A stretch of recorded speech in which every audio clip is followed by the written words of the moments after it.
தகவல் கிடைத்திருக்கிறது. கூடுதல் விவரங்களோடு செய்தியாளர் அபினேஷ் இணைந்திருக்கிறார். அவரிடம் பேசலாம். அபினேஷ், 4 தொகுதிகளிலுமே உதயசூரியன் சின்னம் என்ற முடிவு ஏன் எடுக்கப்பட்டது? திமுக தலைமையிலான கூட்டணியில் மதிமுக அங்கம் வகிக்கிறது. மதிமுகவிற்கு 4 இடங்கள் ஒதுக்கீடு செய்யப்படும் என அந்த கூட்டணி ஒப்பந்தத்தில் கையொப்பமிடப்பட்டது. அந்த 4 தொகுதிகளில் ஒரு தொகுதியில் மட்டும் தனி சின்னத்தில் நிற்பதாகவும் மீதி இருக்கக்கூடிய 3 தொகுதிகளில் திமுகவின் உதயசூரியன் சின்னத்தில் நிற்கப் போவதாக வைகோ தெரிவித்திருந்தார். அதற்கு பிறகு 4 தொகுதிகள் மதிமுகவிற்கு ஒதுக்கீடு செய்யப்பட்டது.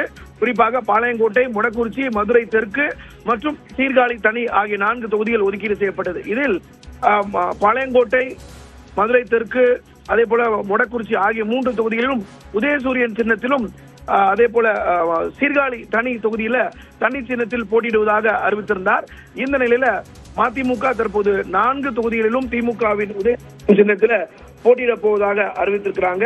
குறிப்பாக இது தொடர்பாக மதிமுக வெளியிட்டிருக்கக்கூடிய அறிவிப்பை பொறுத்தவரையில் திமுக தலைமையிலான இந்த மதச்சார்பு முற்போக்கு கூட்டணியில் மதிமுகவிற்கு ஒதுக்கப்பட்டிருக்கக்கூடிய சீர்காழி தனி தொகுதியிலும் அங்கு வேட்பாளராக அறிவிக்கப்பட்டிருக்கூடிய செந்தில்நாதன் உதயசூரியன் சின்னத்தில் போட்டியிடுவார் அப்படிங்கிற அறிவிப்பை வெளியிட்டிருக்கிறாங்க.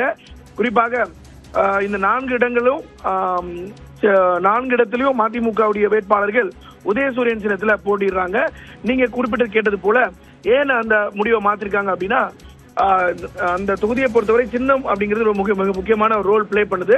அதனால அந்த தொகுதியிலும் உதயசூரியன் சின்னத்தில் நிற்கக்கூடிய ஒரு பட்சத்துல வெற்றி வாய்ப்பு சற்று அதிகமாக இருப்பதாக அந்த பகுதியில் கூடிய கட்சி நிர்வாகிகள் தெரிவித்திருக்காங்க. இந்த அடிப்படையில மதிமுக தலைமை இந்த முடிவை எடுத்திருக்கிறாங்க. அந்த அடிப்படையில் மதிமுகவிற்கு ஒதுக்கப்பட்ட 4 இடங்களிலும் மதிமுக உதயசூரியன் சின்னத்தில் தற்போது களம் காண்கின்றார்.